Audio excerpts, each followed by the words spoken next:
아버지 하나님, 감사드립니다. 우리 일생 속에 말씀을 주시고 말씀을 통해 하나님을 알게 하시고 하나님을 배우게 하시고 따라가게 하시니 감사합니다. 3일 동안 우리가 아브라함의 믿음의 길을 공부하려고 합니다. 깨닫게 하셔서 아브라함이 간 그 위대한 믿음의 길을 우리도 이 시대에 그렇게 따라갈 수 있도록 하나님 말씀을 깨닫게 하시고 알게 인도하여 주시옵소서. 감사하며 예수님의 이름으로 기도했습니다. 아멘.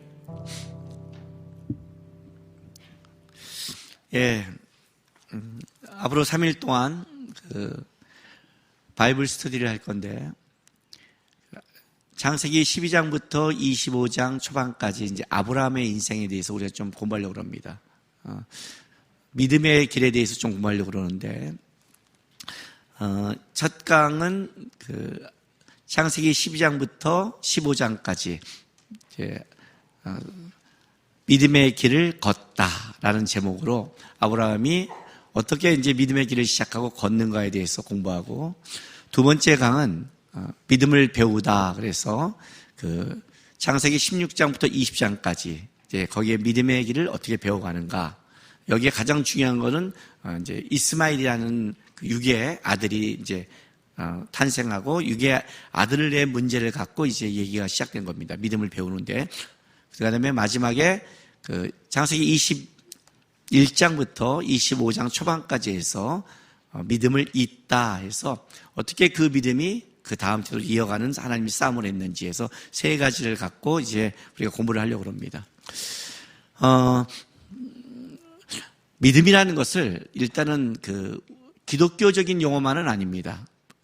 불교 또는 다른 이방 종교에서 믿음을 강요하는데, 기독교에서 믿음은 다른 이방 종교에서 믿음과 좀 다른데, 다른 이방 종교의 믿음은 좀 자기가 갖고 있는 신념, 확신, 그런 결단 이런 쪽이라면, 기독교는 내가 갖고 있는 신념이 아니라 하나님과의 관계를 얘기하는 겁니다. 그러니까 하나님을 아는가, 알기 때문에 믿는데, 그래서 이걸 제목을 좀 바꿔보면 이런 식이 되는 거죠. 믿음을 걷다, 이 말을 다른 말로 한다면 하나님과 함께 걸어간다. 믿음이 이제 그렇게 시작되는 거예요. 하나님과 아브라함이 어떻게 걸어갔는가. 이 강의 믿음을 배우다 그러면 하나님을 어떻게 배워가는가. 믿음을 잇다 그러면 그 하나님을 어떻게 이어주는가. 이렇게 바꾸면 우리가 좀 이 믿음에 대해서 공부할 때 좀 이해가 될 것 같습니다.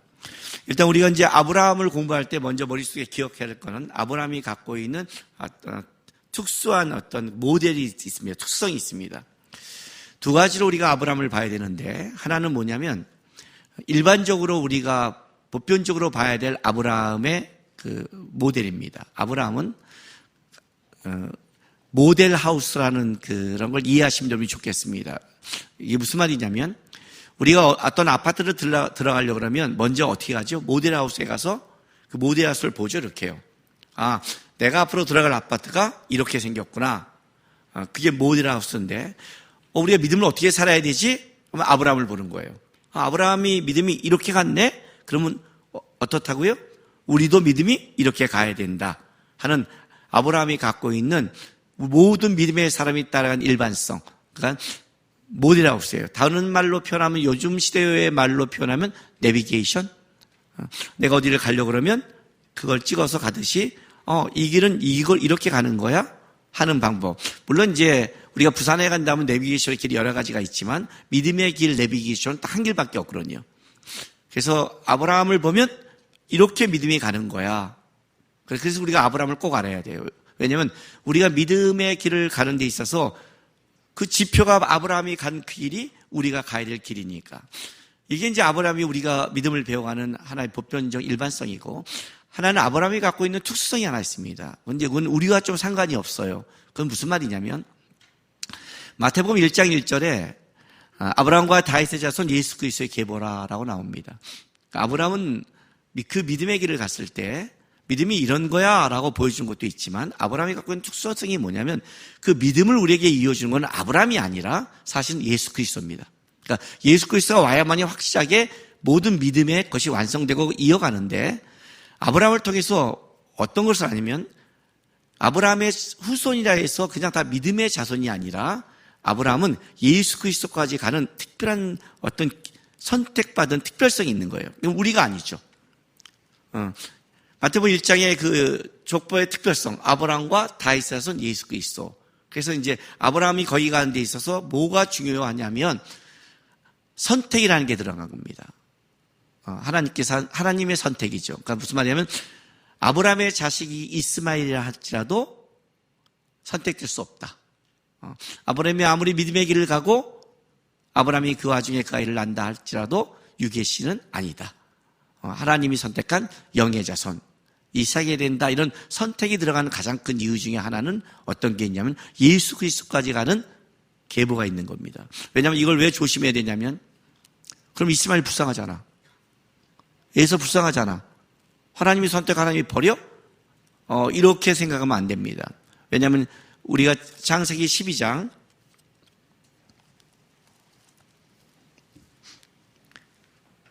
2절에 내가 너로 큰 민족을 이루고 내게 복을 주어 내 이름을 창작히 너는 복이 될지라. 너를 축복한 자에게는 내가 복을 내리고 너를 저주한 자에게는 내가 저주니 땅의 모든 족속이 너로 말미암아 복을 얻을 것이라. 하나님은 어떤 약속을 했냐면 아브라함의 간 길에 땅의 모든 족속이 너로 말미암아 복을 받는 겁니다. 그러니까 하나님이 준 복은 모든 족속이 포함되어 있는 겁니다. 근데 그 모든 족속이 복을 받는 게 아브라함이 아니라 누구 때문에? 예수 그리스도이기 때문에 그 예수 그리스도까지 가는 데 있어서는 특별한 하나님이 원하신 선택이 들어가는 특별성이 있는 거예요. 이걸 좀 이해하셔야 돼요. 그래야 이스마엘 불쌍해, 에서 불쌍해 이렇게 식으로 가면 안 되는 겁니다. 이거는 예수까지 가는 특별성이고 그러나 이제 우리가 공부해야 될 일반적인 보편성 아브라함이 간 믿음의 길이 아브라함이 간 길이 아니라 어떤 길이라고요? 믿음이란 이렇게 가야 되는 거야 하는 하나님의 모델하우스. 그래서 모든 믿음에 가는 자들은 다 아브라함의 길을 따라가야 된다는 것을 이제 얘기하고 있는 거예요. 그걸 보면서 배워야 돼요. 이제 아브라함이 믿음의 길을 걷다. 다른 말로 할게요. 우리가 믿음의 길을 걷다와 같이 이게 이제 겹쳐지는 거예요. 상황과 현실과 내 장소를 살짝 다르지만 본질적으로 같다는 거예요. 그래서 오늘 지금 1강 믿음의 길을 걷는 창세기 10장부터 15장까지를 이제 아브라함이 어떻게 믿음을 시작했고 어떻게 믿음의 환난을 당하며 어떤 고민을 했고 어떻게 배우고 어떻게 하나님을 고백했는지가 이제 12장부터 15장까지의 설명을 흘러가는 겁니다. 시작은 이렇게 합니다. 자, 창세기 12장 여호와께서 아브라함에게 이르시되 너는 너의 고향과 친척과 아비 집을 떠나 내가 내게 보여줄 땅으로 가라라고 말합니다. 그런데 이건 좀 앞을 좀 봐야 됩니다.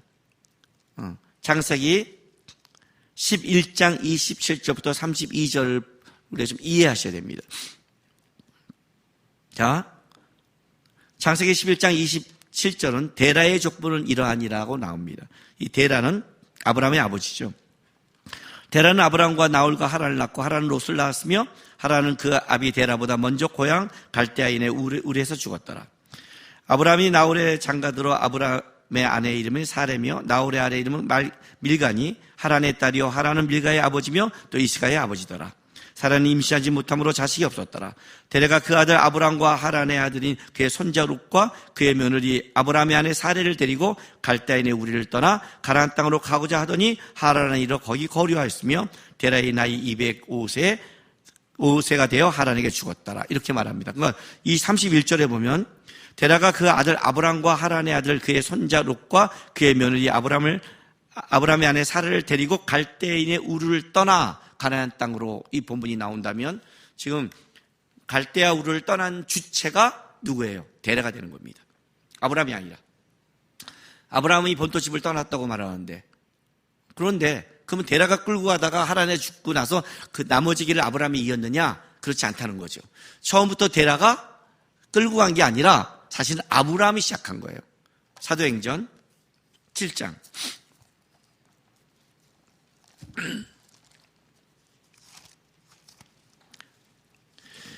한 시간 한 20분 정도 안에 우리가 내장을 하기 때문에 제가 장의 가장 중요한 중심을 잡아가면서 믿음을 설명할 겁니다. 그러니까 여러분이 그 중심을 잘 잡으시고 성경을 읽다 보면 이제 더 다른 데로 깊어지고 그렇게 배워가게 될 겁니다. 지금은 이 짧은 시간에는 중심만 다 잡아줄 겁니다. 그래서 제가 예어가 좀 없고 강의만 좀 딱딱하더라도 하나님의 영이 수면에 운행하지 말고 볼펜을 갖고 무릎을 찍어서 깨어있기를 부탁합니다. 사도행전 7장 2절 보세요. 이제 스테반이 설교죠. 스테반이 이르되 여러분 부형들이여 들으소서. 우리 조상 아브라함이 하란에 있기 전 메소포타미아에 있을 때 영광의 하나님이 그에게 보여 이르시되 내 고향과 친척을 떠나 내가 내게 보일 땅으로 가라 하시더니 아브라함이 갈대아 사람을 떠나 하란에 거하다가 그의 아버지가 죽음에 하나님이 그를 거기서 너희 지금 사는 이 땅으로 옮기셨느니라 라고 고백합니다. 그 다음 주체가 아브라함이죠. 아브라함이 받고 가는데 사실 데라가 동행한 거예요. 문제는 왜 아브라함이 하나님의 말씀을 들었는데 곧장 가나안 땅으로 가지 않고 이렇게 갔느냐. 진짜 이건 엄청 돌아간 길이거든요. 엄청 돌아간 길이에요. 한번 내가 지도를 보여드릴게요. 지도를 보세요. 아브라함이 갈대아우를 떠나서 하란에 갔다가 하란에서 이제 가나안 땅으로 이렇게 가는 겁니다. 그래서 이 갈대아우르와 가나안까지, 하란까지의 거리가 원래 갈대아우르는 유브라데스와 티그리스 강인데 그 사이에서 출발해서 하란으로 쭉 올라가는 그 거리가 거의 800km가 넘어요. 지금 저 갈대아우르 땅 보이죠? 비옥한 초생딸 지역, 유브라데스와 티그리스의 강에 있는 저 지역에서 지금 위로 올라가죠. 어마어마한 거리예요, 여러분. 근데 보세요. 이렇게 왼쪽으로 쭉 가나안 땅으로 갔으면 굉장히 편할 텐데 올라가거든요. 하란에 거하다가 데라가 죽은 후에 다시 가나안 땅으로 내려오는 거예요. 이제 저기 지도에는 창세기 12장에 내려갔다가 기근을 만나 애굽의 나라가 다시 올라가까지 그려져 있는 거예요. 굉장히 길죠? 엄청 돌아가요. 왜? 이 하란과 유브라데스 강은 어떤 이냐면 여기가 다 비옥한 초생딸 지역에 비옥한 지역의 하나의 흐름 속에 있어요. 그래서 갈대아우르 문명의 끝이 하란이고 맨 위가 하란이에요. 우리나라로 한다면 이렇게 말하죠. 만약 우리나라가 통일된다면 중구로 넘어가는 끝이 신의주란 말이에요. 그러니까 신의주까지 갔다는 건 뭐냐면 아직 우리나라를 떠나지 않은 거예요. 신의주를 넘어가야 중구로 넘어가는 거죠. 그러니까 데라와 같이 갔을 때는 아직 본토 친척 아비집을 떠나는데 본토를 떠나지 않은 거예요. 데라가 죽은 다음에 본토를 떠나서 드디어 하나님이 말씀하신 가나안 땅에 진군해 가는 거예요. 삥 돌아가요. 예, 다시 접어주세요. 무슨 말을 하는 거냐면 성경은 지금 물론 아브라함의 믿음의 길을 가고 있는 데 있어서 거기에 데라와 다른 애 같이 가고 있죠. 그런데 히브리인들은 성경을 쓸 때 하나의 그들이 갖고 있는 문학적 특성이 하나 있어요. 아버지가 살아있을 때에는 자식의 모든 역사는 아버지의 역사에 포함시켜요. 아버지의 역사. 우리는 성경을 보면서 예를 들자면 창세기 37장 그러면 우리 요셉이 나와요.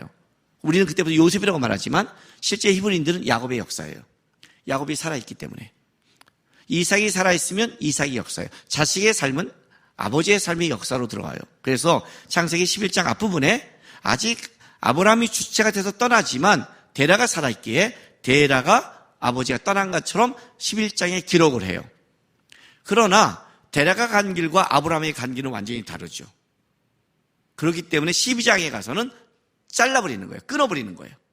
일단은 아버지를 따라간 거 하란까지 갔다는 걸로 데라를 역사를 써주고 그리고 진짜 믿음을 시작하는 12장에 가서는 딱 단절시키고 데라와 아브라함을 단절시켜서 믿음의 길을 가는 자와 세상의 길을 가는 자를 구별시키는 거예요. 자, 이렇게 시작되는 거예요, 여러분. 창세기 12장에 너는 너의 본토 고향 친척 아버지를 떠나라는 이 말씀의 시작을 데라의 족보가 딱 끊어버리고 이렇게 시작한다는 것은 믿음은 세상과의 단절부터 시작되는 거예요. 믿음의 길이라는 것은 세상 사람이 가는 길과 같이 가는 게 아니에요. 믿음은 세상 속을 걸어가고 있지만 완전히 세상과 다른 길을 걸어가요. 그래서 창세기 12장에 데라와 딱 단절시켜버려요. 아버지가 따라간 것처럼 해놨지만 실제는 아브라함은 하나님께 부르심을 입었잖아요. 그래서 딱 단절시키고 12장을 어떻게 한다? 자, 이렇게 시작한다. 여호와께서 아브라함에게 이르시되 너는 너의 고향과 친척과 아비 집을 떠나 내가 내게 보여줄 땅으로 가라 하고 잘라버리죠. 왜? 믿음의 길은 세상과 완전히 전혀 다른 길이니까.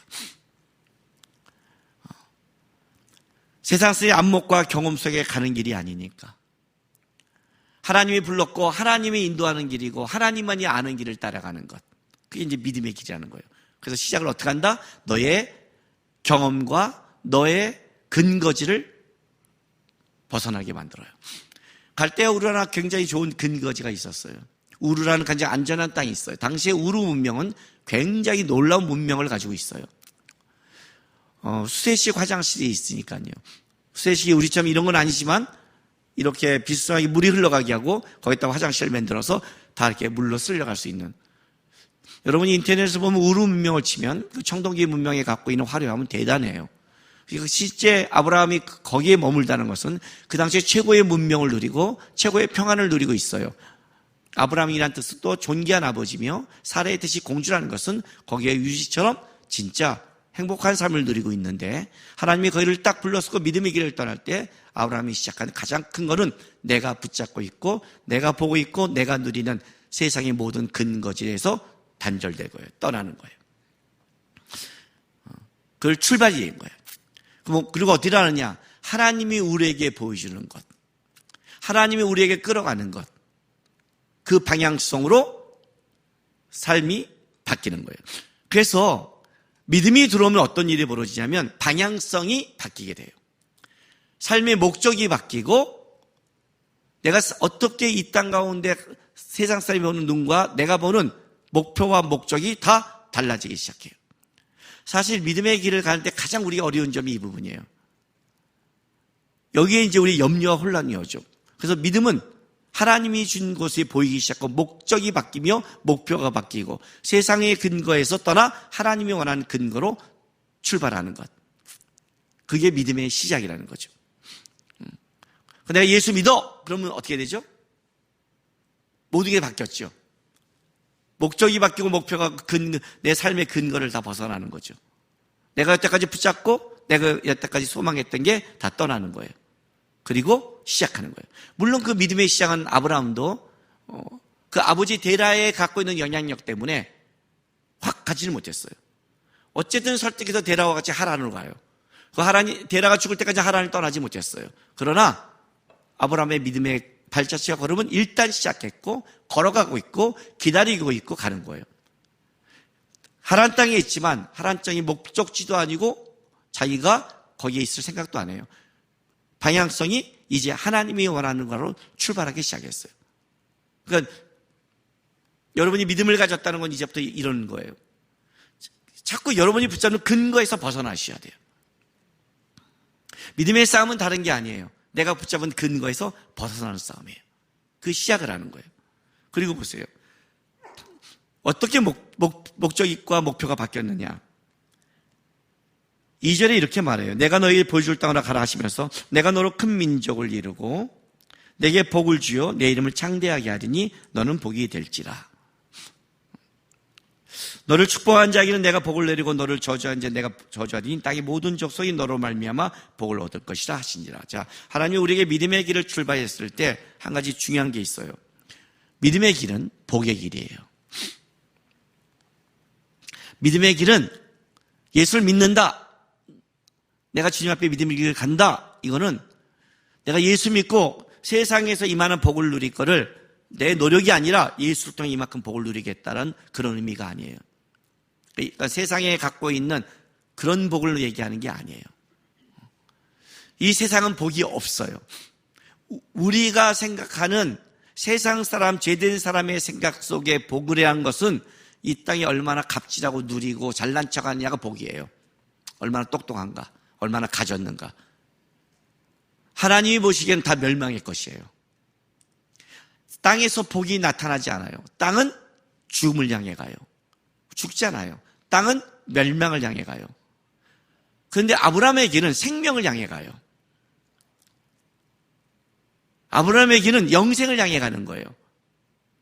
아브라함이 갖고 있는 믿음의 길이란 건 뭐냐면, 믿음을 통해 내가 세상에서 잘 되고 세상에 가진 걸로 말하는 게 아니니까, 믿음 있는 자들이 자꾸만 어디서 무너지기 시작하냐면, 하나님이 살아계시고 나 살아가는데 나는 뭐지? 얼마 전에 어떤 청년한테 제가 들었는데, 저는 하나님이 저를 사랑하지 않는 것 같대요. 내가 볼 땐 더럽게 많이 사랑하는 것 같은데. 이거 편집할게요. 내가 볼 때는 굉장히 많이 사랑하는 것 같은데. 굉장히 많이 사랑하는 것 같은데, 걔는 그게 아니에요. 자기가 더 갖고 싶고 누리고 싶고 다른 사람에게 얻고 싶은 게 있어야만이 자기가 받는다고 생각하니까, 하나님의 살아계신과 근거가 자기에게 있는 거예요. 땅에서 얼마나 누리는가. 그거는 복의 길이 아니에요. 그거는 믿음의 근거에서 자꾸 돌아오려는 거예요. 떠나지 않는 싸움이에요. 믿음은 세상적인 복을 증명하는 게 아니에요. 하나님의 복을 증명하는 거예요. 이건 세상이 못해요. 아브라함한테 너는 복이 될지라. 왜? 하나님과 같이 가니까. 아브라함의 삶과 아브라함의 말과 아브라함의 인생 속에는 하나님이 들어가니까, 생명이 드러나니까 너는 복이 되는 거예요. 여러분 한번 점검해 보세요. 여러분 예수 믿으세요? 그럼 다른 물을게요. 여러분의 가정과 직장과 교회와 여러분을 만날 모든 사람에게 여러분은 복이세요? 예수의 생명이 드러나요? 그게 아니면 여러분 복된 길의 싸움을 안 하는 거죠. 너는 복이에요. 복이 됐죠. 그래서 3절이 성립돼요. 아브라함이 하나님과는 복이니까 복을 축복한 자에게는 복을 받는 거고, 복을 저주한 자에게는 저주를 받는 거예요. 우리 그냥 아브라함이 내가 복된 인간이니까 너 까불면 너나 저주해? 너도 저주받을 거야. 너 나 축복해? 축복해 하는 아브라함의 중심이 말하는 게 아니라, 아브라함이 간 믿음의 길이 하나님이 함께 있는 진짜 복이 있는 복된 길, 복 자체인 하나님과 함께 하기 때문에 그 복을 축복하는 자에게는 복이 얻는 거고, 그 복을 거절하고 저주한 자는 저주받을 수밖에 없는 거예요. 왜? 너만이 세상 모든 민족에게 복을 증명할 수 있는 길을 가는 거니까. 믿음의 길만이 하나님의 역사와 하나님의 뜻을 보여주는 가장 아름다운 걸 증명할 수 있는 것이니까. 이사야가 말한 바 복음을 전하는 아름다운 발걸음들, 복을 전하는 아름다운 발걸음들, 그건 믿음의 길이라는 거예요. 그러니까 믿음의 길은 내가 예수 믿으니까 뭔가 내가 잘 되겠다는 그걸 다시 세상 야망으로 갖고 오는 게 아니라, 다른 말로 할게요. 세상 것을 증명하는 게 아니라 진짜 영생에는 하나님의 것을 증명하고 가겠다는 것, 그걸 보여주는 길. 너는 완전히 다른 길을 갈 거야. 그게 믿음의 길이에요. 그 믿음의 길을 시작하는 거예요. 그래서 12장 4절에 믿음의 길을 가는 데 있어서 아브라함이 한 특징 2가지가 나와요. 첫 번째가 뭐냐? 4절. 이에 아브라함이 여호와의 말씀을 따라갔고, 이렇게 해요. 여호와의 말씀을 따라갔다. 왜? 이 복된 길은 아브라함의 머리에 없으니까, 아브라함의 경험 속에도 없으니까, 아브라함의 경험 다 세상 거니까 가이드를 따라갈 수밖에 없는 거죠. 제가 모르는 어떤 여행지에 가면 가이드가 나를 데리고 가면 내가 가이드를 따라갈 수밖에 없는 거지. 여기는 여기를 봐야 돼요. 여기는 여기가 아름다워요. 여기 안 오면 안 되는 거예요. 이걸 가이드가 알고 있듯이 이 복의 길은 이쪽으로 가야 돼. 이렇게 살아야 돼. 이거는 하나님이 하는 것. 그래서 믿음의 길은 사람의 경험과 생각 속에 없다.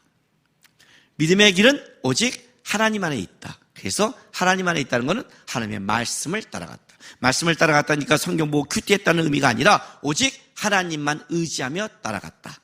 그게 바로 이제 특징 중에 하나예요. 두 번째 특징은 뭐냐면 12장 7절부터 8절이에요. 여호와께서 아브라함에게 나타나 이르시되 내가 이 땅을 내 자손에게 주리라 하신지라 자기에게 나타나신 여호와께 그가 그곳에 제단을 쌓고 거기서 베델 동쪽 산에 옮겨 장막을 치니 서쪽은 베델이요 동쪽은 아이라 그가 그곳에서 여호와께 제단을 쌓고 여호와의 이름을 부르더니 라고 말을 해요. 두 번째, 하나님을 위해 제단을 쌓다. 예배하는 문화예요. 예배라는 이런 뜻을 가지고 있어요. 절하다, 섬기다, 쫓다 이런 의미가 있어요. 그러니까 여러분이 교회 와서 하나님께 예배를 드려요. 그런데 실제는 돈을 쫓으면, 돈 앞에 절을 하면, 돈을 섬기면 돈을 예배하는 거죠. 만몬신이죠. 하나님을 섬기고 하나님께 절하며 하나님을 쫓는 것, 그걸 예배라고 그래요. 그걸 경배라고 그러는 거예요. 두 번째 특징, 아브라함의 길은 하나님을 섬기며 하나님을 예배하는 게 특징이에요. 말씀만, 하나님만 인도해가고 하나님만 높이는 것. 이게 뭐한지 나중에 비교되냐면 창세기 11장의 바벨탑과 비교되는 거예요. 바벨탑의 특징은 이거예요. 우리의 이름을 내자예요. 우리를 높이자예요. 그러나 복의 길, 믿음의 길은 우리의 이름이 아니라 누구요? 여호와의 이름을 높이자, 여호와를 섬기자, 여호와를 드러내자. 이 두 가지 특징을 가요. 그래서 믿음에 있는 사람의 길은 두 가지가 분명히 들어가요. 하나는 뭐예요? 하나님의 말씀을 쫓아가는 싸움. 그래서 우리가 말씀을 듣고 이렇게 공부를 하는 거예요. 성경을 공부하지 않는 사람들은 닦아놓고 얘기할게요. 믿음이 좋지 않아요. 믿음 있는 척할 수 있어요. 여러분, 이건 이거와 같은 거예요. 나는 밥을 안 먹어. 며칠째 굶었어. 그 사람이 힘이 있다는 건 거짓말이에요. 안 먹으면 힘이 없어요, 인간은요. 말씀이 없는데 어떻게 믿음이 생겨요? 거짓말이에요. 그걸 종교적 신앙이라고 그래요. 예배가 사라져요, 믿음이 없어지면. 믿음이 있는 자는 예배하면 하나님을 높여요. 교회가 어쩌고 저거 어쩌고 어쩌고 저쩌고. 사무엘상 1장 1 보세요. 한나 보세요, 한나. 한나 보세요, 가서. 이 다음에 천국 가면 한나한테 끌려가서 몇 대 맞을 거예요, 여러분. 어쩌고 저쩌고요? 이 사람, 엘가나 이 사람은 매년 만군의 여호와께가 제사를 드리더라. 그때 홈리와 비느하스가 제사장으로 있더라. 홈리와 비느하스는 하나님을 알지 못하는 자예요. 제사 음식을 뺏어간 자예요. 회막에 수정된 여자와 동침할 성적 타락, 헌금도 하기 전에 뺏겼어요. 헌금도 하기 전에 뺏겼다고요. 근데 한나는 가요. 만군의 여호와께, 주의 여종에게. 이해가 돼요? 하나님을 높이는 거예요. 그래서 믿음이 무너지는 사람의 특징이 딱 나타나요. 예배 생활이 무너지고 말씀 생활이 무너지고 말씀에 대해서 비판하며 회의적이며 여기서 세상께 작동하기 시작해요. 믿음이 깊어지는 사람은 뭐냐면 계속 하나님을 따라가야 되니까 계속 내비게이션을 봐야 되잖아요. 모르는 길 가면 내비게이션을 계속 봐야 되거든요. 계속 말씀을 볼 수밖에 없는 거예요. 내비게이션을 모르는 길에 내비게이션을 안 볼 순간 길을 잃기 때문에 계속 볼 수밖에 없는 거예요. 말씀 안에. 그리고 계속해서 거기에 그를 인도하신 하나님을 붙잡게 돼 있어요. 그게 예배예요. 두 가지 특징이 드러나는 거예요. 믿음의 길은. 문제는 이거예요. 믿음의 길은 하나님이 우리를 어디다 뒀냐면 특별히 어디다 기도원이나 어떤 데 두는 게 아니라 세상 속에 뒀다는 거예요. 그래서 믿음의 길을 가는 자는 세상 속의 환난과 어려움을 같이 겪어요. 그게 12장 뒷부분이에요. 믿음을 출발했는데 12장 10절 보세요. 그 땅에 기근이 들었으므로 아브라함이 애굽에 거류하려고 그리로 내려갔더니 이는 그 땅에 기근이 심하였더라 그래요. 믿음의 길을 따라가고 있는데 믿음의 길을 따라가면 하나님이 알아서 쫙 이렇게 뭔가 길을 내시고 물을 내시고 쫙 평탄하게 되는데 믿음의 길을 시작하자마자 당장 부딪히게 뭐냐면 세상에 오는 기근이었어요. 세상에 공격이 있거든요. 믿음의 길은 공격이 있습니다. 믿음의 길은 세상에 환난이 있습니다. 악한 사단의 공격이 있습니다. 이 세상 속에 살아가니까 세상 속에서 믿음의 길을 걷게 하셨으니까 광야를 걷게 하셨으니까 당연히 어려움이 있죠. 이 어려움에 겪어요. 아브라함이 애굽에 내려가요. 세상으로 더 내려간 거죠. 아브라함도 믿음의 과정을 겪는 거예요. 이걸 하나님은 타락이라고 하지 않았어요. 아직 믿음이 연약한 거예요. 그래서 여러분 교회에서 초신자들이 믿음을 시작하다가 좀 이렇게 왔다 갔다 하고 교회 나왔다가 벼랑가 힘들다고 해서 어디 가서 그 사주팔자 보면 그냥 가서 죽일 듯이 죽이지 마세요. 아직 연약한 거예요. 끌고 오세요. 잘 이렇게 다독여서 끌고 오세요. 처음에는. 아브라함도 내려가요. 내려가서 아브라함이 애굽에 내려갔는데 세상에 내려가니까 어떻게 돼요? 끔찍한 일을 당하죠. 자, 12절부터. 애굽 사람이 그대를 볼 때 이르기를 이는 그의 아내라 하여 나는 죽이고 그대는 살리니 원하건대 그대는 나의 누이라 하라. 그러면 내가 그대로 말미암아 안전하고 내 목숨이 그대로 말미암아 보존하게 되리라 하지냐. 우리가 어떻게 보면 되게 치사한 남편이거든요. 살다가 나쁜 남자 만났더니 배려가 아내를 여동생이 하고 넘겨준다는 건 진짜 나쁜 놈이잖아요. 근데 문제는 이거예요. 이거를 사례가 받아들였다는 거예요. 그러면 사례 생각에 아브라함이 나쁜 놈이 아닌 거죠.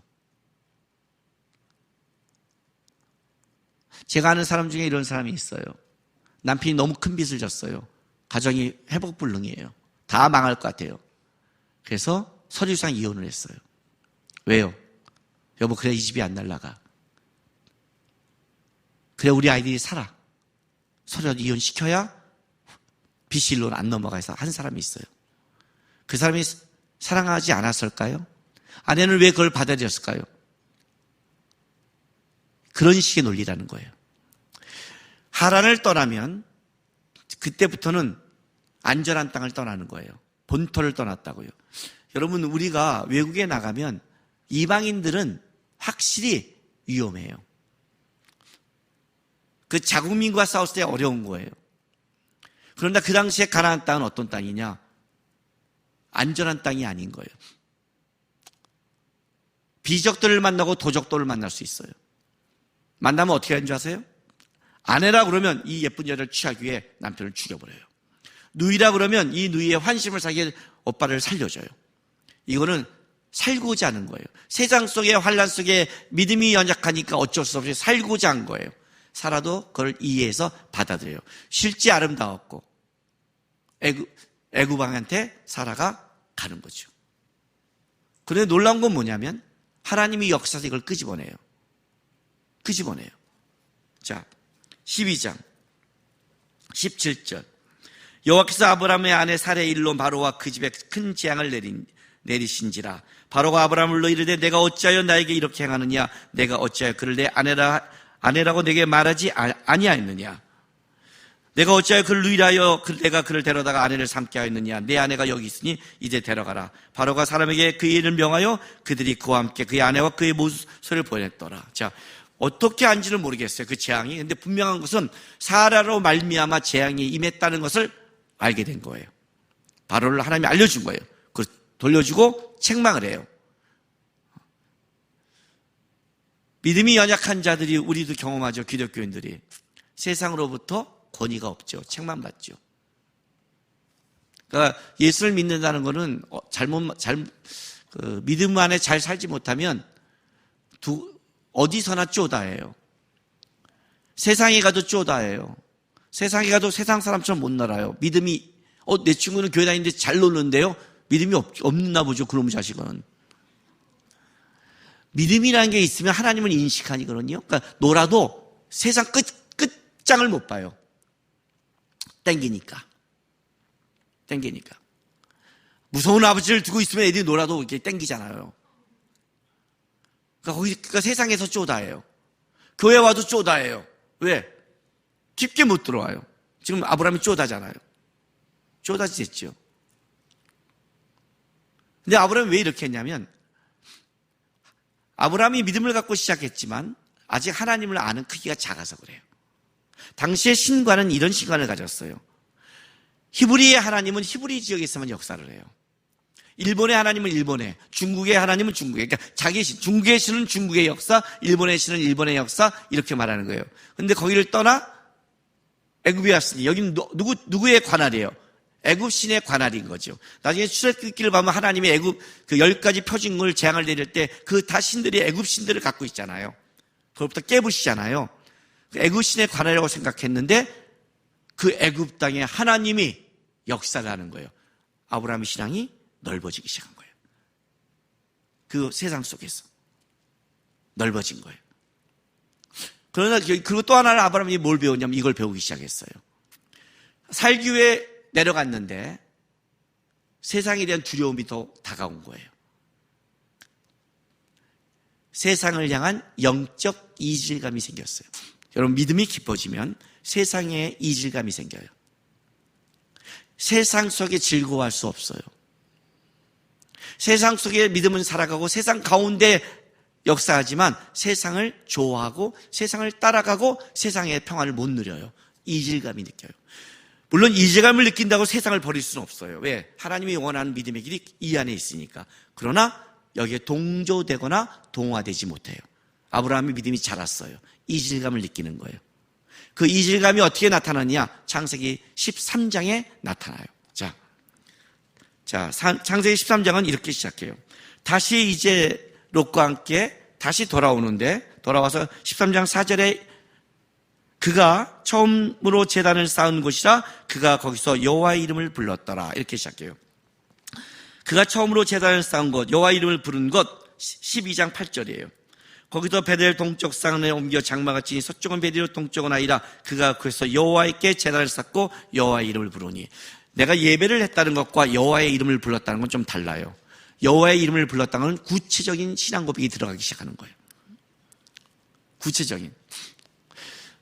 여러분이 구약 성경을 읽다 보면 하나님에 대한 여러 가지 호칭들이 있는데 그 중에 그 하나가 뭐냐면 일반적인 하나님의 이름을 부르는 게 있어요. 뭐 엘로힘이나 이렇게 일반적인 하나님의 이름, 우리가 말하는 하나님이란.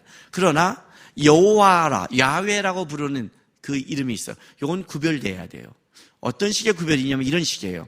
우리가 세상 사람에 나가서 너 뭐 믿어? 그러면 하나님 믿어. 이렇게 말하죠. 그러니까 우리가 하나님이라는 말할 때는 세상 사람도 모두 알고 있는 일반적인 신의 명칭을 부른 거예요. 그런데 우리끼리 믿는 사람끼리 얘기할 때 이렇게 말하죠. 야, 주님이. 이렇게 말하죠. 이건 믿는 사람의 고백이란 말이에요. 예수 안 믿는 사람한테 가서 우리 주님이 이렇게 말을 안 해요. 우리 하나님이 이렇게 말해요. 일반적인 호칭이 있어요. 여기 여호와라는 것은 신앙 고백이 담기는, 우리로 말하면 주님이라는 뜻을 갖고 있어요. 다시 애굽에 돌아와서 다시 아브라함의 한 일이 뭐냐면 내가 여호와께 고백한 그곳에 다시 여호와의 이름을 부르며 예배하는 것부터 시작을 해요. 보이지 않으세요? 회복되니까 다시 돌아와서 하는 게 예배예요. 우리도 마찬가지예요. 저 사람이 신앙 살다가 신앙이 제대로 요즘 좀 달라졌네, 얘가 좀 회복됐네 하는 첫 번째 특징, 다시 주일날 교회에 오더라. 다시 자리에 앉더라. 아멘 하더라. 맨날 기둥 뒤에서 있어 삐죽삐죽한 놈이 변화가 좀 나오더라. 기둥부터 그렇게. 예배가 회복된다니까요. 아브라함이 돌아와서 첫 번째 한 게 다시 여호와께 예배하기 시작했어요. 그리고 나서 어떤 일이 벌어졌느냐? 이번에 어떤 문제가 벌어졌냐면 세상의 문제가 아니라 같이 믿음의 길을 떠난 자 롯과의 문제가 벌어져요. 그러니까 믿음의 길은 싸움이 있는 거예요, 여러분. 어떻게 교회 왔는데 교회 안에서 저 집사님이 나한테 그럴 수 있어? 어떻게 믿음의 길을 가는 사람이 그런 생각을 할 수 있어요, 그죠? 학생이 학교 가서 이렇게 말하는 거예요. 어떻게 선생님이 이렇게 숙제를 많이 해줄 수 있어? 학교에 갔어요. 믿음의 길은 싸움이 있다니까요. 애굽의 싸움이 있지만 같이 믿음의 길을 간 롯과의 싸움이 부닥치기 시작했어요. 광야라는 영역 속에 둘이 더 번성하면서 부닥침이 벌어지기 시작했어요. 이 부닥침이 되자 13장 8절 아브라함이 롯에게 이르되 우리는 한 친족이라 나나 너나 내 목자라 내 목자와 서로 다투게 하지 말자. 한 친족, 단순하게 너랑 나랑 친척이야 라고 말하는 게 아니에요. 적어도 롯은 아브라함과 함께 믿음의 길을 쫓아간 자예요. 나중에 소돔과 고모라 땅에서 심판받지만 그러나 롯은 멸망의 땅에 구원받은 자예요.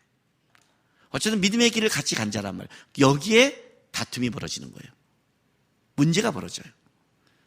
그래서 9절 10절 보세요. 내 앞에 온 땅이 있지 아니하냐? 나를 떠나게 하라. 내가 좌하면 나는 우하고 내가 우하면 나는 좌하리라. 이에 롯이 눈을 들어 요단 지역을 바라본즉 소알까지 온 땅에 물이 넉넉하니 여호와께서 소돔과 고모라를 멸하시기 전이었으므로 여호와의 동산 같고 애굽 땅과 같았더라. 그러므로 롯이 요단 온 지역을 떠나 동으로 옮기니 그들은 서로 떠난지라. 자, 부닥침이 있는데 아브라함이 이렇게 말을 해요. 롯에게 우리는 같이 믿음의 길을 떠나고 같이 그 안에 영적 친족 아니냐? 같이 같은 길을 걷고 있지 않냐 지금? 우리가 다투지 말자. 네가 우하면 내가 좌하고 너가 좌하면 내가 우하리라 그래요. 롯이 딱 보는 거예요. 봤는데 먼저 선택권이 있었잖아요. 봤더니 요단 지역 소돔과 고모라가 있는 땅이 물이 넉넉하고 좋은 거예요. 거기 딱 선택을 해요. 그리고 가요. 아브라함은 그 반대로 가요. 아브라함이 뭘 배운 줄 아세요? 롯과 아브라함의 차이가 뭔지 아세요? 같은 길을 간다 해도 어떤 사람은 영적으로 하나님께 깊어진 자가 있고 어떤 자는 아닌 자가 있어요. 믿음이 자라거나 믿음이 분명하고 믿음의 목표가 분명하지 않으면 그 눈은 하나님에 대한 믿음의 눈이 딱 사라지는 순간 모든 눈은 다 세상으로 향하게 돼 있어요. 롯이 결정한 걸 한번 보세요. 롯이 10절 보세요. 다시 읽기 들어보세요. 눈을 들어 요단 지역을 바라본즉 소알까지 온 땅에 물이 넉넉하니 여호와께서 소돔과 고모라를 멸망하시 전이었으므로 자 뭐라고요? 여호와의 동산 같고 애굽 땅과 같대요. 자, 여호와의 동산 천국 같은 것이죠. 천국 가보셨나요? 천국을 보신 적 있나요? 없지요. 제가 5, 6학년 교회학교 선생님일 때 제가 미대를 가려고 그림을 그렸기 때문에 미술을 애들에게 지도했어요. 아이들에게 다 해놓고 그림 그리라고 그랬어요. 천국을 그려봐 그랬더니 천국을 그렸어요. 근데 천국이 똑같은 게 없어요. 다 달라요, 천국이. 왜 다를까요? 천국을 안 봤으니까. 공통점은 하나예요. 애들이 물어보면 자기가 본 것 중에 가장 좋은 거를 다 그려요. 내가 이 땅에서 본 것 중에 최고라는 것을 이게 천국으로 그리는 거예요. 지금 같은 문제가 아니겠지만 저도 만약에 어렸을 때 천국을 그리려면 저는 이게 천국의 나무를 그리고 모든 나무의 스테이크를 이렇게 그렸을 것 같아요. 미디엄, 웰덤 이렇게. 오늘은 믿음이나 한번 먹어볼까? 여기는 안심, 등심, 티본 해서 오늘은 티본이나 먹어볼까? 저기에는 스팸 다 구워져 있는 거 띄어서 이렇게 자기가 죽고 먹고 싶은 걸 할 거 아니에요. 그렇죠? 그렇단 말이에요. 롯이 본 여호와의 동산 같은 것은 애굽 땅이었어요. 애굽 땅과 같았다. 세상이었어요. 롯은 세상에 가서 세상에 빠져버린 거예요. 선택하라 그랬더니 그 선택이 물이 넉넉한 애굽의 나일강의 그 비옥한 옥토와 야 광야의 그 먼지에 살다가 여기 오니 너무 좋다. 너무 좋다. 그 좋은 것, 세상 같은 것을 선택한 거예요. 믿음이 사라지면 모든 것은 세상이에요.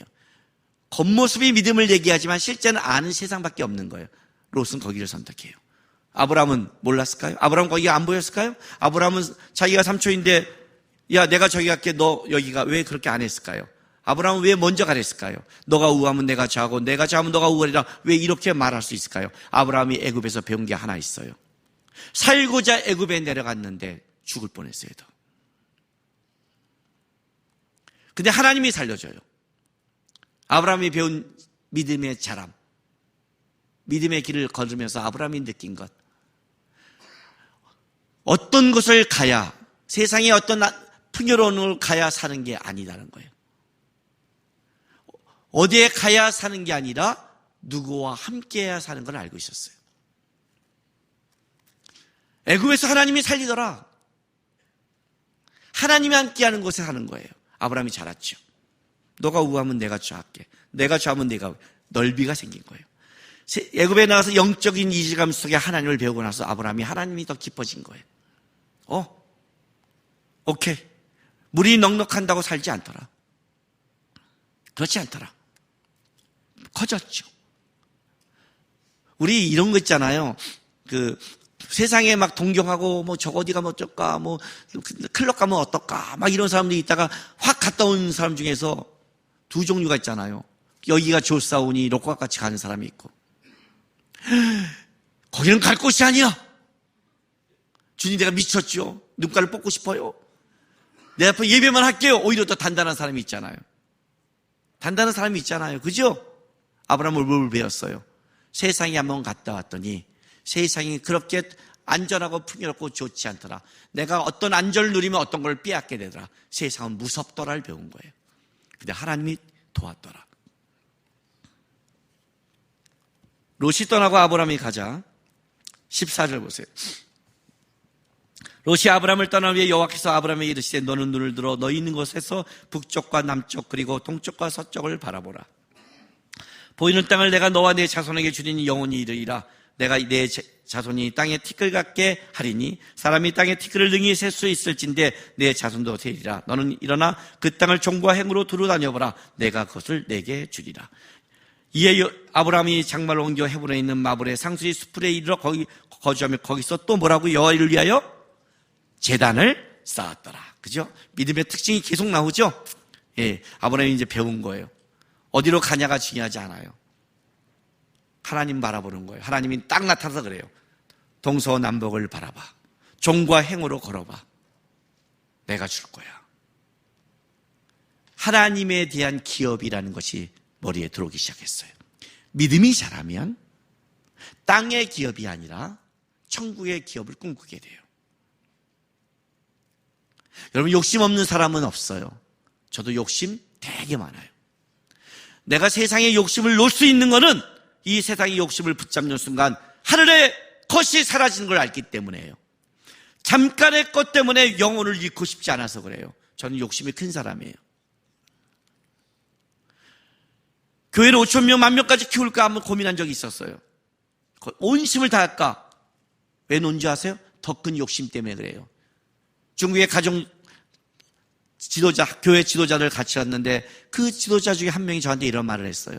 목사님이 가르친 이 몇십 명이 적다고 생각하지 마십시오. 이들을 통해 이제 수백만 명 중국인 성도에게 복음이 흘러갈 겁니다. 그 말 듣고 오는 순간 제가 생각이 바뀌었어요. 보이는 큰 것이 큰 것인가? 천국에 가봐야 큰 것을 알 수 있다. 제가 왜 마커스의 젊은 세대에게 열심을 낸 줄 아세요? 내가 죽어 천국에 예수와 함께 했을 때 그 젊은 세대의 누구가 여기서 하나님의 삶으로 말씀을 뿌리고 있다면 내가 예수님 옆에서 주님 봤죠? 천국에서 열매를 거두려고 재테크, 영적 재테크. 이자도 뭐예요? 복리이자? 이자도 복리이자. 계속 붙는 이자 있죠. 내가 이 땅으로 끝난 게 아니라 계속 설문이 옆에서 수많은 목사님 중에 나는 조금해도 마커스를 통해 일어나는 목사님이 뭐 10,000명, 몇몇 명 하면 그게 다 크기. 그래서 예수님 옆에서 어유 저기 또 주식 터졌네요. 펀드. 저쪽 교회에서 쟤한테 욕심이 있는 거예요. 알아요? 하나님으로부터 오는 천국을 꿈꾸기 시작해 믿음이 들어온 순간 요단 온들 땅에 풍요를 쫓는 게 아니라 믿음이 들어온 순간 땅의 것이 아닌 하늘의 것을 꿈꾸게 되는 거예요. 바뀌었어요. 그리고 여호와께 제단을 또 쌓아요. 예배하는 거예요. 왜? 이 모든 게 하나님께 있으니까. 13장까지 쭉 잘하기 시작해요. 14장에 가서 놀라운 일이 벌어져요. 이제 이 14장의 사건은 나중에 소돔과 고모라에 멸망당하는 19장 롯의 끔찍한 사건과 실제 연결되어 있는 거예요. 롯이 간 그 땅, 오늘 아까 이 성경에 말하기를 그 13장 13절에 소돔 사람은 여호와 앞에 악하여 큰 죄인이었더라 라고 썼어요. 여호와 앞에 악하고 큰 죄가 최상급이에요. 그 최고의 악한 것을 풍요라고 생각한 롯이 갔어요. 그 대가는 뭐냐? 그 속에 전쟁과 환란에 휩쓸리는 거예요. 세상 속에 살아가면 세상에 휩쓸릴 수밖에 없는 거예요. 롯이 그 휩쓸린 장면이 나오는 게 14장이에요. 자, 14장에 베레가 롯이 간 곳에 전쟁이 벌어졌어요. 보세요. 당시에 신할란 시날 왕 아브라벨과 엘라사 왕 아리옥과 엘람 왕 그돌라 오멜과 고임 왕 디달이 소돔 왕 베라와 고모라 왕 비르사와 아드마 왕 시낙과 스보임 왕 세멜벨과 벨러 왕 소아론과 싸우니라. 자, 위에 있는 그 왕은 4명이고 밑에 있는 왕은 5명인데, 이렇게 보면 이제 우리가 생각에는 전쟁이 벌어지니까 비까비까하다고 생각할 수 있지만 그렇지 않아요. 여기 특별히 여기 엘람 왕 그돌라 오멜은 북방의 맹주예요. 그러니까 이렇게 생각하면 돼요. 이렇게 생각하면 돼요. 미국과 일본과 나토와 이 정도면 이제 서방 다 묶었나요? 대한민국과 우리 좀 넣읍시다. 우리도 전 세계 국방력 뭐 6위 7위 한다니까. 필리핀과 붙는다고 생각해 보세요. 또 필리핀 사람 붙다가 나 달리라는 거 아니죠? 누가 이겨요? 자, 그렇게 네 나라와 필리핀과 베트남과 캄보디아와 루안다와 태국이 5나라가 붙었어요. 누가 이길까요? 게임이 안 되죠? 좀 더 세게 묶을까요? 그럴 리는 없겠지만 러시아와 중국과 미국과 일본과 나토가 붙었어요. 5나라와. 누가 이길까요? 이건 게임이 안 되는 거예요. 이 밑에 5나라는 소돔과 고모라의 조그만 도시국가고요. 위에는 북방의 맹주 강력한 국가예요. 그돌라 오멜만 어디 이건 쑥대밭을 만드는 거예요. 그래서 조공을 바치다가 어느 시점에 얘네가 반란을 일으켜요. 근데 그돌라 오멜이 북방의 맹주가 거기 연합군과 더불어서 뭐예요? 이 반란을 완전히 진압시키고 한 방에 끝내려고 쓸어버리고 내려오는 전쟁이 이 전쟁이었어요. 그건 게임이 안 되는 전쟁이에요. 그냥 쓸어버리는 거예요, 그냥. 전쟁이 쭉 내려오니까 그 와중에 있으니 어떻게 돼요? 전쟁에 휘말릴 수밖에 없죠. 그잖아요. 지금 우크라이나 땅에 있으면 더 전쟁에 휘말릴 수밖에 없잖아요. 롯이 전쟁에 휘말려서 끌려간 거예요. 이 소식을 듣고 아브라함이, 자, 보세요.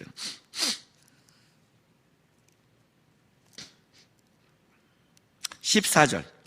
아브라함이 그의 조카가 사로잡혔음을 듣고 집에서 길리고 훈련된 자 318명을 거느리고 단까지 쫓아가서 그와 그의 가신들을 나누어 밤에 그들을 쳐부수고 다메섹 위에편 호박까지 쫓아가 모든 빼앗기던 재물과 자기의 조카 롯과 그의 재물과 또 부녀와 친척을 다 찾아왔더라. 대단한 전공을 세웠는데, 이거는 그 나라를 다 박살냈다는 뜻이 아니에요. 아브라함이 자기가 광야에서 자기가 기른 318명을 데리고 갔는데 기습작전을 한 거예요.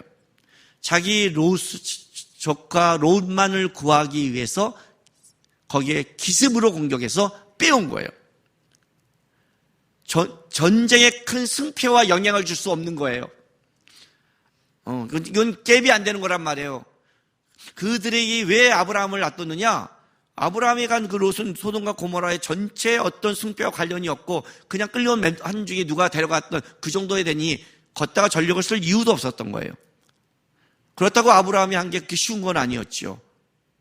아브라함이 거기를 가서 찾아왔어요.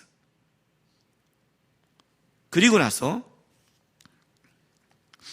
이 전쟁의 가장 중요한 거는 17절부터 23절에 있어요. 이 전쟁이 말하는 의미는 보세요.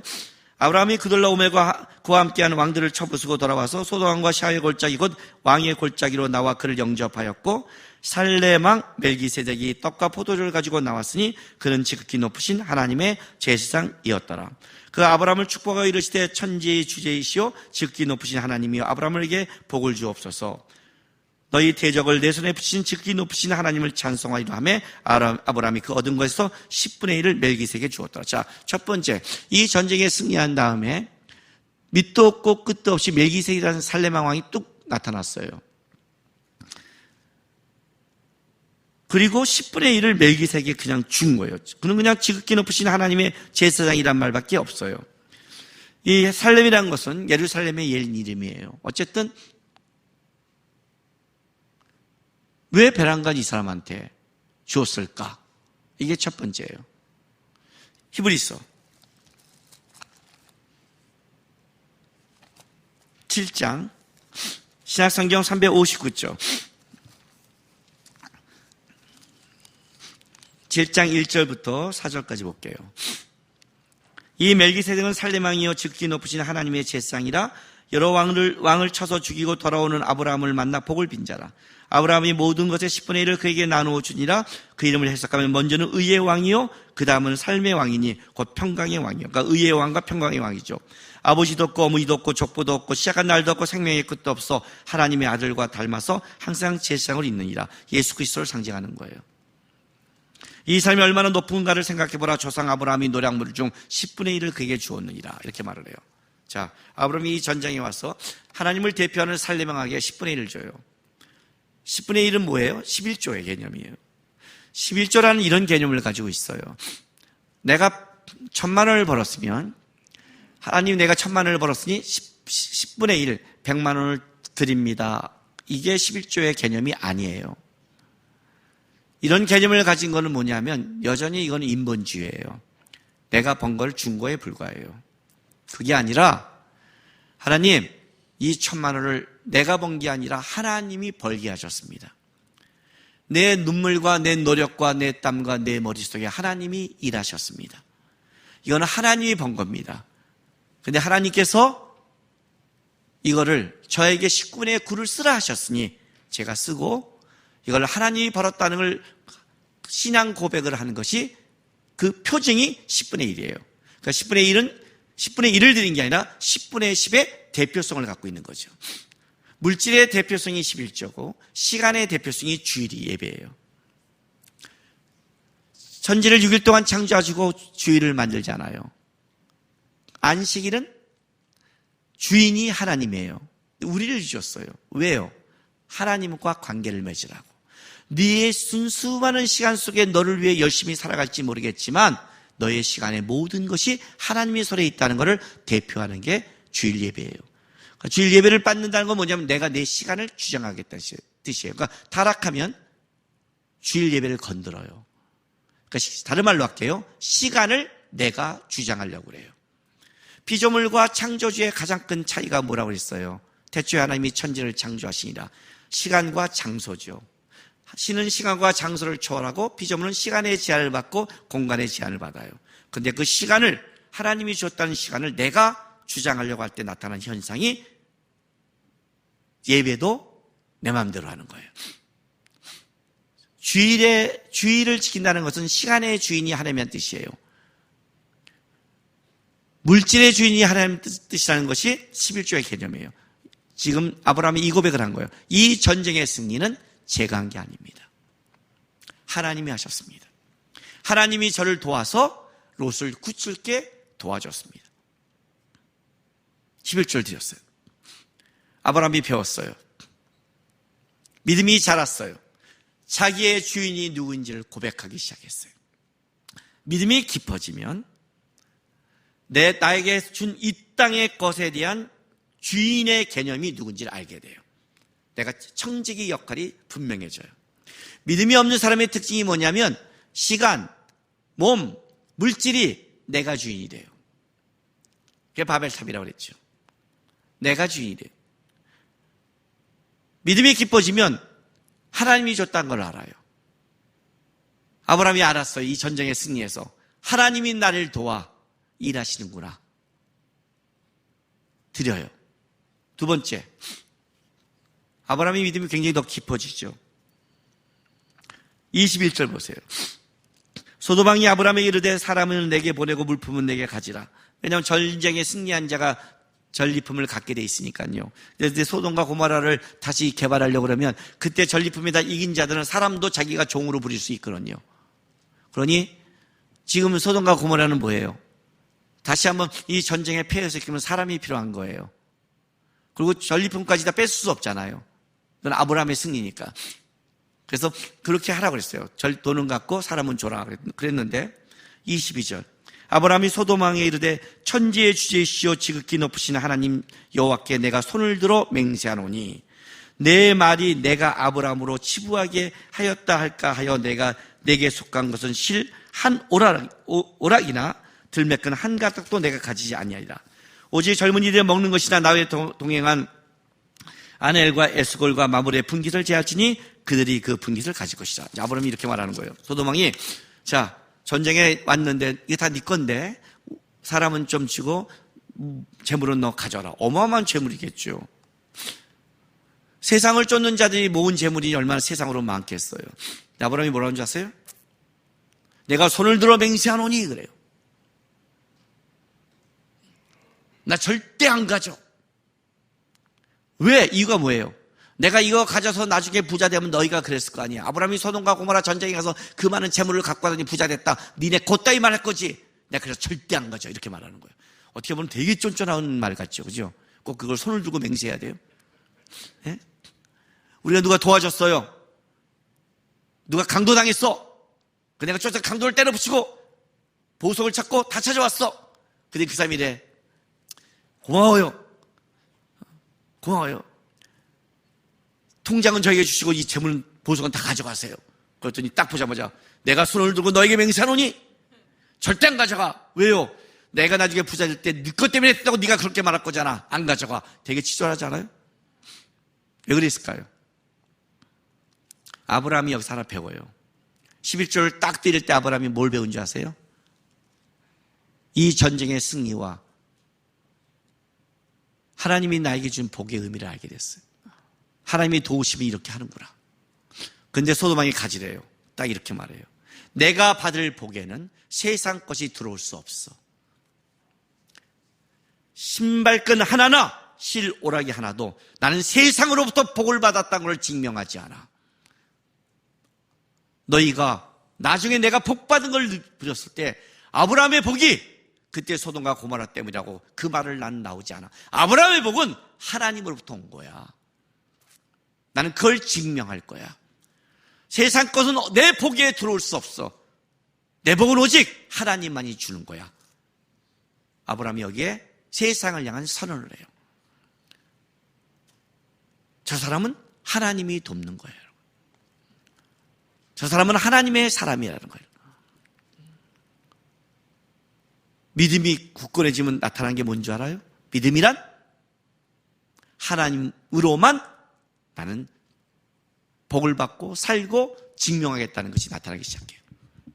그렇다 우리가 지금 여러분 회사 가서 월급 줄 때마다 딱 거절하면서 나는 너로 말미암아 그렇게 말하는 거 아니에요. 이상한 적용을 하지 마세요. 꼭 우리 안에 이상한 적용자들이 나타나기 시작하는데 그렇게는 하지 마세요. 그렇게 하지 마세요. 하나님이 나를 복 줄 거야. 이 믿음이 생기기 시작했어요. 여기 우리가 또 한 가지 아셔야 될 게 있어요. 아브라함은 이렇게 말을 해요. 나는 하나님께로 복을 받을 거야라는 믿음을 분명히 갖고 있어요. 그런데 아브라함의 삶은 오늘 이 본문에 우리가 하나 생각할 것, 그의 힘과 그의 열심은 어디에를 향했었냐면 나의 복을 받기 위해 쓴 게 아니라 세상 속에 끌려가는 롯을 구출하기 위해 애썼어요. 그게 믿음의 사람이 하나님이 이 땅에 보낸 이유예요. 세상은 전쟁과 환난과 죄악으로 끌려가는 게 세상이에요. 그걸 구출할 수 있는 유일한 사람들은 믿음의 사람밖에 없어요. 아브라함이 갖고 있는 힘과 능력은 거기에 사용된 거예요. 세상 사람의 힘과 능력은 다 자신을 위해 살아가요. 근데 아브라함은 자신을 위해 사는 존재가 아니었어요. 환난을 당한다고 롯의 말을 듣자마자 그는 당장 달려가서 롯을 구출해 왔어요. 이해가 됐어요? 우리는 믿음의 사람이라고 한다면 왜 내가 세상 속에 이런 일을 당해야 돼요? 왜 나는 맨날 도와야 돼요? 왜 나는 손해봐야 돼요? 이따위 말을 해요. 그건 세상 사람이 말하는 거예요. 믿음의 사람이 하나님이 세운 이유예요. 세상 사람은 세상 것밖에 못 주고 세상으로 끌려가고 세상에 주는 것밖에 없잖아요. 그들에게 유일하게 구원할 수 있고 유일하게 은혜를 베풀 수 있는 유일한 존재는 믿음의 사람밖에 없거든요. 아브라함이 그래서 간 거예요. 세상으로서 얻는 것은 거절했어요. 나의 복을 세상이 들어온 것은 거절했지만 나의 힘과 능력이 죄악된 세상 속에 쓰임받는 것에 대해서는 아브라함은 기꺼이 달려갔다고. 이 차이를 이해하셔야 돼요. 항상 믿음의 사람은 세상을 향해 발걸음을 가게 하셨다. 그러나 세상으로부터 그 복을 얻는 게 아니다. 우리는 하나님이 준 복을 세상에 증명하는 것이다. 그게 14장이에요. 안타까운 건 이거예요. 이때 롯이 나왔어야 돼요. 이게 롯의 기회였어요. 마지막 실수하고 요단 온 땅으로 갈 수 있었지만 그 땅에 전쟁과 환란이 한번 세상에 큰 코를 한번 다쳤고 아브라함이 그를 구출한 걸 봤을 때에는 그는 이때 아브라함을 따라 나왔다면 창세기 19장에 끔찍한 소돔과 고모라의 멸망을 당하지 않았을 거예요. 불행히도 롯은 이때 머물렀어요. 구원은 받았지만 머물렀다고요. 믿음의 사람들의 가장 비참함, 믿음을 잃어버리고 세상에 안주할 때 그는 세상에 수치스러운 일을 당하기 시작하는 거예요. 수치스러운 일을. 그러니까 여러분이 만약에 세상 속에 자꾸 머물려고 하지 마세요. 하나님이 어떤 걸 깨닫게 해주고 한다면 빨리 버리시고 끊으시고 믿음의 사람의 길을 따라가세요. 제가 어저께 우리 교회 설교하면서 이런 걸 말해줬어요. 피조물과 창조주의 차이가 시간과 공간이라고 그랬죠. 우리는 시간을 초월 못하고 공간을 초월 못하잖아요. 우리는 한국에 있으면 한국에 있어야 되고 아프리카 가면 아프리카에 있어야 되고 아프리카에 있는 사람이 보고 듣고 경험한 것과 한국에 있는 사람이 보고 듣고 경험한 게 다르잖아요. 자기의 지역 안에 있잖아요. 그런데 시간과 공간을 벗어나지 못하지만 중요한 게 하나 있어요. 시간은 절대적으로 하나님의 손에 있어요. 내가 태어나고 죽는 날을 찾을 수가 없어요. 아무리 과학이 발달하고 아무리 발달해도 내가 태어난 날 내가 정하는 게 아니잖아요.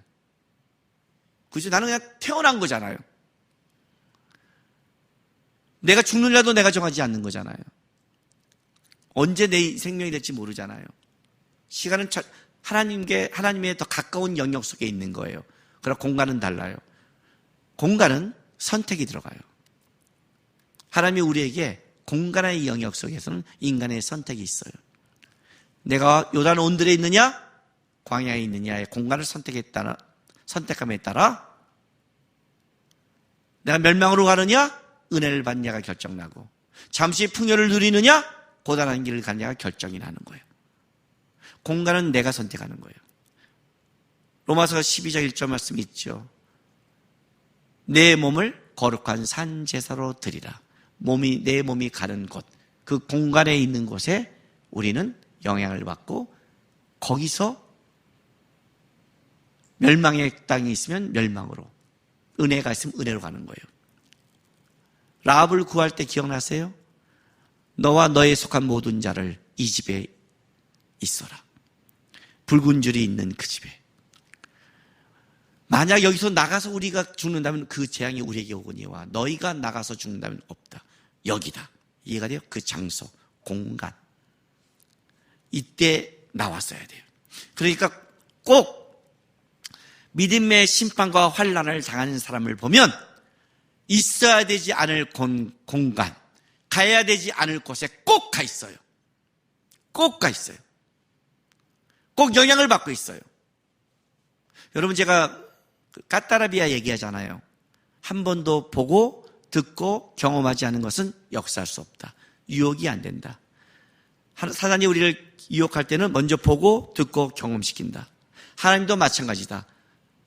그냥 못한다. 오늘 아브라함을 보여주고 믿음의 길을 보여주고 믿음의 길을 하나님을 듣게 하고 믿음 안에서 자라게 하고 경험시킴으로 하나님의 역사에서 더 커지는 거죠.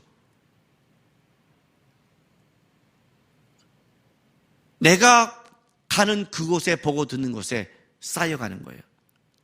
롯은 지금 어디까지 왔느냐? 벗어날 수 없는 세상의 중독 상태에 들어갔어요. 중독을 끊는 건 금단 영상이 있지만 이때 나왔어야 됐어요.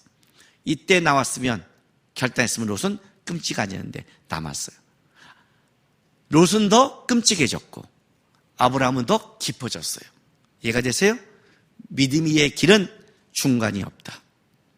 방향성이라고 그랬죠. 방향성이라는 것은 더 가까워지던가 멀어지던가밖에 없어요. 처음에는 요만한 차이예요.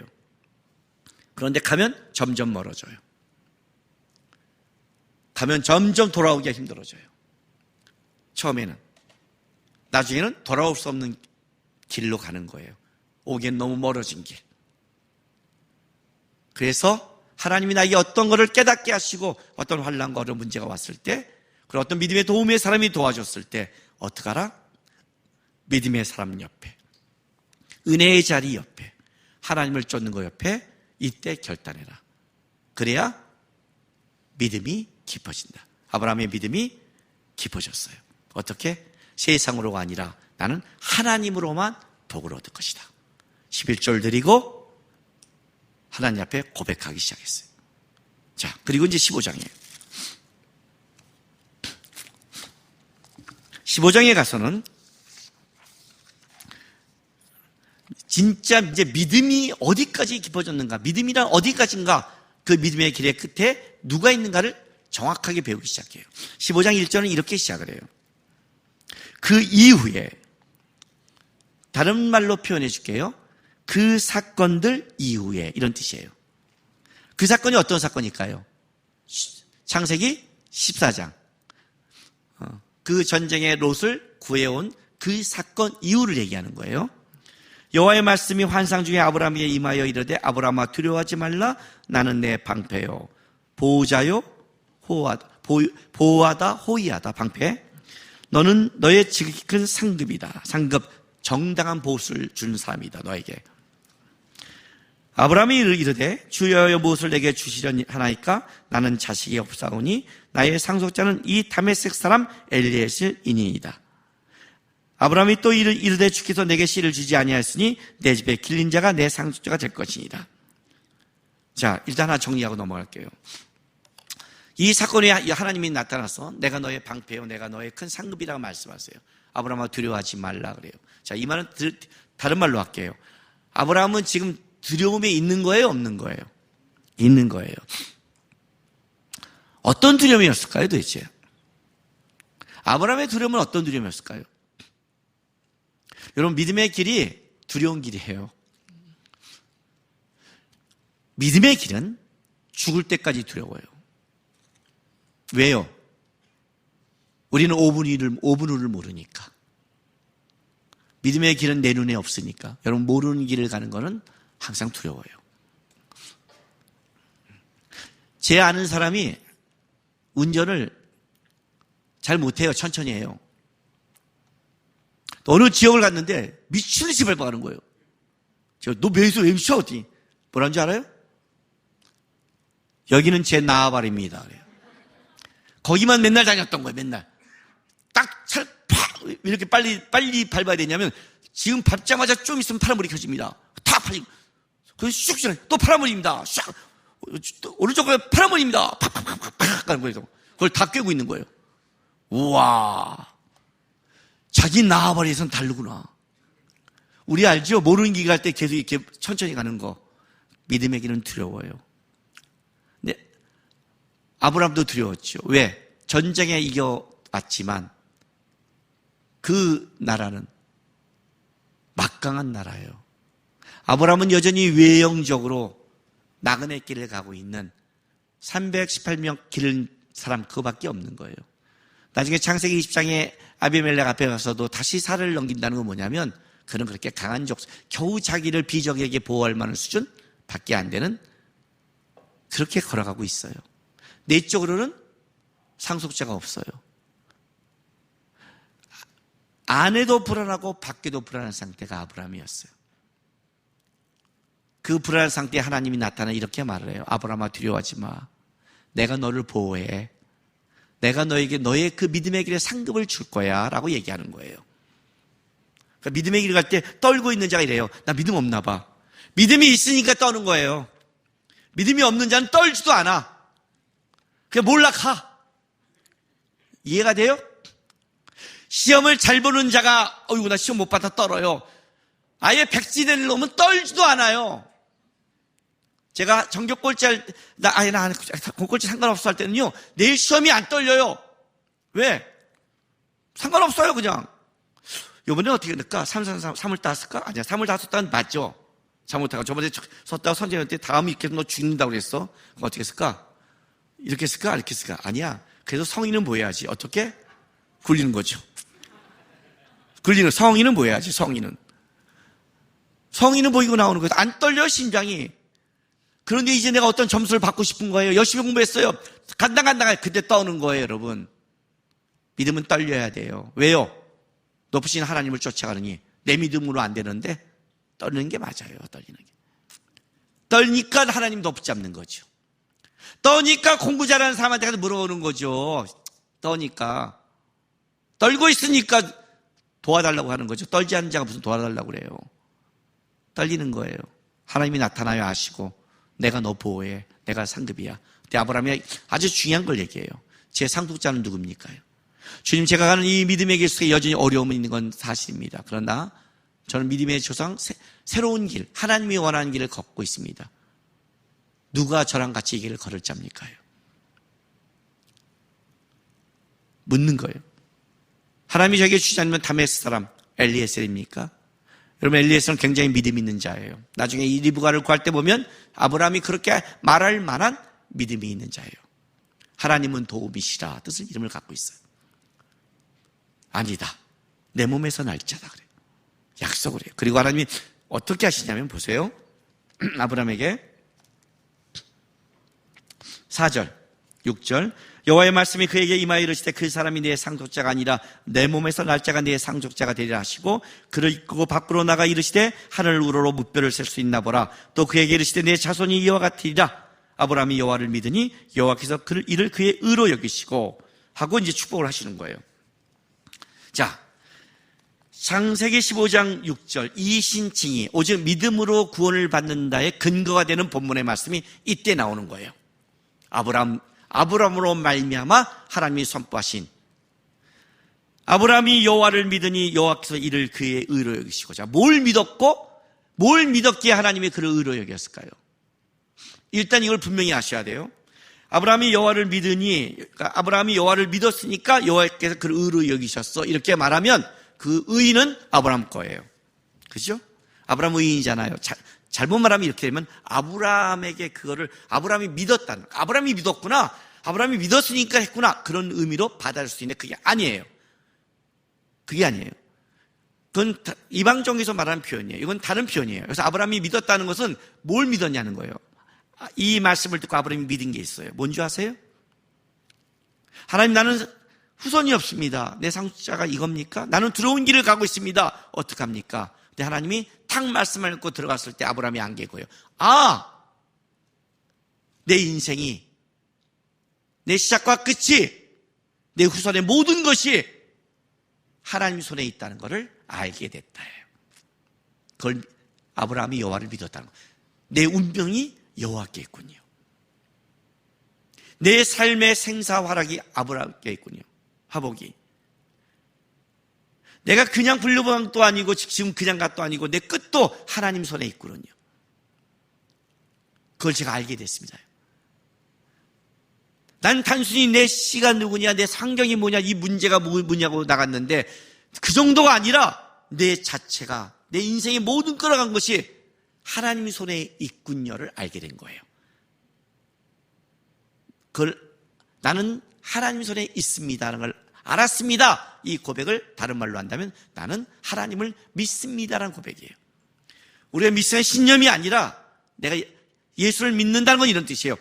내 운명, 내 처음과 끝, 내 세상 모든 겪는 것 모든 것 속에 그 힘과 능력을 끌어가시는 분이 예수라는 것을 저는 알게 됐습니다.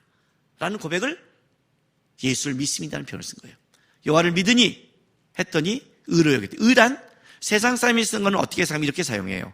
곧다 바르다는 뜻을 갖고 있는데 세상 사람이 쓰면 저 사람 좀 고다, 저 사람 발라 이렇게 사용하지만 기독교에서 의는 하나님과 관계를 얘기해요.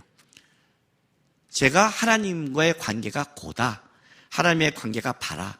자, 아브라함이 내 삶의 모든 것이 하나님께 있게 된 걸 알았다고 고백한 순간 하나님이 너가 나와 바른 관계로 들어왔다, 똑바른 관계로 들어왔다고 설명해 주는 거예요. 자, 그러면 아브라함이 믿은 게 뭘까요? 내 몸에서 날짜가 내 상속자가 되리라 말씀하시고 5절 말씀을 보세요. 그를 이끌고 밖으로 나가 이르시되 하늘 우러러 무뼈를 셀 수 있나 보라. 볼표를 쫙 보죠. 광야에 아브라함의 청동기 초기 시대에 광야의 무뼈는 아마 모래같이 많았을 거예요. 그걸 쫙 보여주시고 보라 또 그에게 시되 내 자손도 이와 같으리라 이걸 믿은 거예요. 이 자손을. 자, 이 자손이 누굴까요? 여러분 아브라함이 예수님을 믿었을까요? 안 믿었을까요? 예수를 믿었어요. 어떻게 이때부터? 희미하게. 여러분 예수님이 재림하실 거 믿으세요? 믿잖아요. 어떻게? 희미하게. 그 재림할 때 어떤 모양으로 올지 어떤 모습으로 올지 어떻게 임할지 우리는 몰라요. 재림을 본 그 당시를 살아가는 성도가 분명히 볼 거예요. 우리는 예수가 살아가는 복음 속에 예수가 누군지 분명히 보이지만 아브라함은 그렇게 보지 않았어요. 그런데 하나님의 운명과 계획 속에 단순히 내 자손을 넘어서서 하나님은 원대한 일을 계획하신다는 것을 고백하기 시작했어요. 이 자손은 무별은 히브리어로 복수로 사용됐지만 이 자손은 단수로 사용됐어요. 한 명이란 뜻이에요. 이 한 명이 누구예요? 예수를 얘기한 거예요. 이삭이 아니라. 어떻게? 목사님 이거 영안적 해석 아닙니까? 아니요. 갈라디아서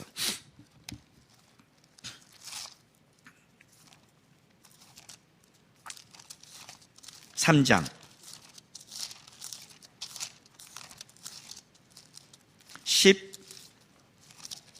16절 보세요. 갈라디아서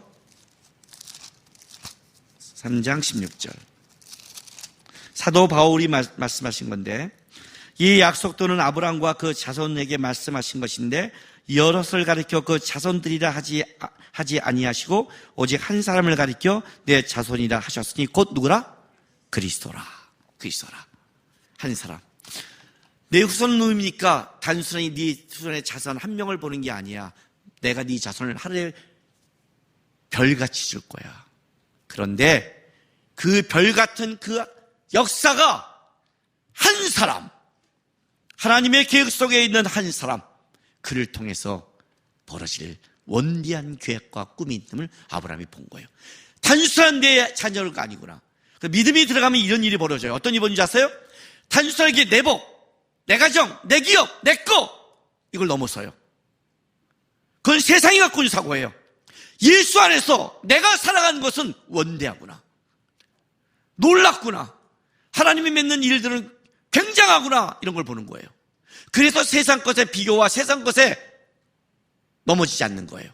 지금 세상이 보기엔 네가 권력을 갖고 있고 네가 위대하고 네가 힘을 자랑하고 바로 같지만 하나님이 역사를 끌어가는 주인공은 바로가 아니라 모세였고 아비멜렉이 아니라 아브라함인 걸 안 거예요. 지금의 대통령들이 아니라 믿음의 사람인 걸 알기 시작한 거예요. 내가 살아가는 길의 위대함을 알기 시작해요. 아브라함이 그걸 알았다는 거예요. 내 믿음의 길의 가치가 하나님 앞에 얼마나 위대하고 원대하다는 것을 알게 됐습니다. 제가 하나님의 크기와 깊이를 깊게 제가 알게 됐습니다. 제대로 알았다, 바른 관계로 들어왔다를 드디어 알게 됐어요. 이게 15장이에요. 믿음의 길을 시작한 자가 이제 어디까지 왔어요?